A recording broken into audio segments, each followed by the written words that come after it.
Well, thank you for spending part of your afternoon with Twin Cities Live. We love having you here. You might remember last December, our cameras were at Chu Vision Institute. There's Dr. Chu.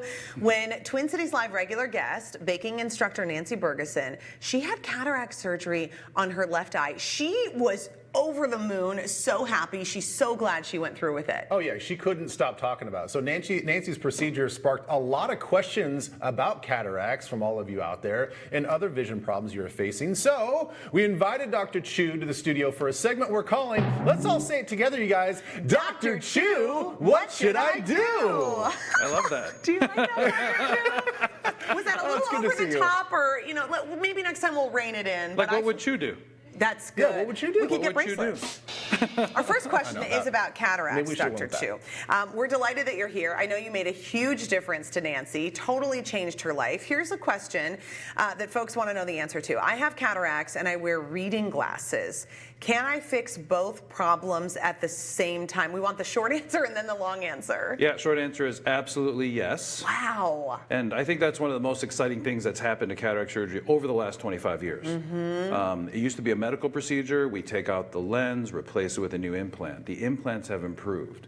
We can correct astigmatism. We can correct reading glasses. We can talk to people about getting all ranges of vision after surgery with less glasses. Remind everybody what a cataract is. Yeah, cataract is just a natural part, aging process of the eye, where the lens inside the eye becomes cloudy as we get older. It starts happening usually mid-50s, 60s, as we get older. And you can see it when, can you always see it from externally? That's a pretty good sized cataract. That whiteness is where it got its name. Cataract is like a waterfall, that white waterfall. Oh. So before we had modern surgery techniques, you have a white sort of spot in your eye, and that's what they call the cataract. Okay. Yeah. So what about the procedure itself? It's pretty quick and painless, I'm guessing? Yeah, a lot of people are afraid because they think cataract surgery, are you going to take my eyeball out? Is it going to hurt? No, it's a painless procedure. You get to be asleep. Your vision, goes usually at night and dark. It's when the symptoms start showing up. So patients come in saying, I can't see as well when I'm driving. Yeah. And then after surgery, everything is brighter, colors are brighter. But it's a painless surgery. It's quick. It takes about 10 minutes. That is really amazing. That's fascinating. That sort of happened to me when I first got LASIK done back in like 2004. Yeah. The halos that you get right after surgery kind of sometimes never really go away. So maybe I need to talk to you about that. But let's talk about LASIK. So we talked about it earlier. Is it really true that people are getting LASIK less and less nowadays? It's interesting. When you look at the numbers, the LASIK volume has sort of stayed steady over the last several years. And LASIK is responsive to economic conditions. So I think that's why when you look at this first quarter, LASIK numbers are a little bit down. But when you look at overall numbers, we're actually up because there's more than just LASIK now. Right? There's implantable contacts, there's lens replacement surgeries, there's different techniques. So if you're just looking at LASIK, probably not a lot of growth. But if you look at overall vision correction procedures, we're still seeing a lot of interest and growth. Okay, so we know that you are so excited about clinical trials and research, and you're always telling us about the cool things that you're really at the forefront of. Yep. Is there anything you can, tell us that you're working on now that you feel like? Yeah, we can. There's some super exciting things, we're the only clinic up in this area that's offering two new lasers for LASIK. Wow. And if you qualify for those as a patient, the LASIK is covered for you. So there's new lasers coming out on the market, and those are the two latest ones that are available. So when you're coming in, when people come in and they say, oh, I think I want LASIK, what's the percentage of time maybe that you're saying, okay, we can do something, but LASIK isn't necessarily it? There might be a different option that would be a better fit for you. Yeah, it's hard to pin down the exact percentage, but I'd say probably 30% of the patients out there, qualify for one of the new technologies. So LASIK is still a great procedure, right? It worked for, I've had it, Ben's had it. I've had it. Yep, we've all had it here, which says a lot. Yep. And but now there's those patients out there who weren't great candidates.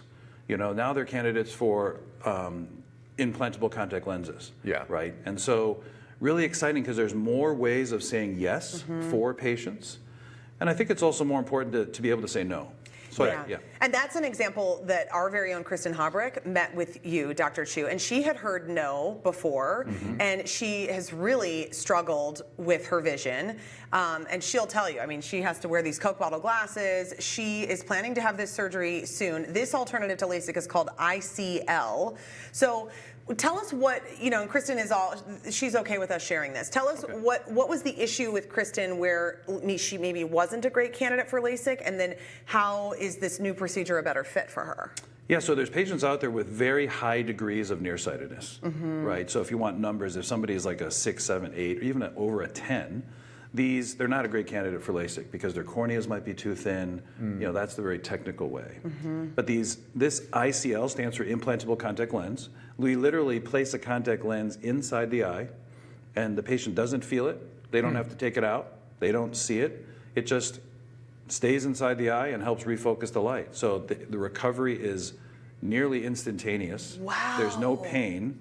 And the great thing for patients is they get to be asleep for this surgery as well. Yeah. So they don't have to, be worried about seeing or feeling anything coming towards their face. Listen, I feel like this is better than contacts because when I had contacts, first of all, some people are irresponsible with their contacts. They leave them in, they get all dirty, and then you're putting your dirty mitts in your dirty finger eyes thing. all the time. It's like, ugh. It's actually, there's studies out there showing that contact lens wear is more dangerous than having laser surgery. Wow. Oh, really? Yeah. So the risk of sleeping in your contacts and getting an infection is 1%. Yeah. Oh, yeah. The risk of infection with LASIK is less than 1 in 10,000. Oh Yeah. my gosh. So how durable are the implantable contact lenses? I mean, do you ever have to worry about it? Like, how many years will it last? I mean, can you still rub your eyes if you wake up in the morning? Or is it just hands off? Once you get it in, you treat it like you have normal eyes.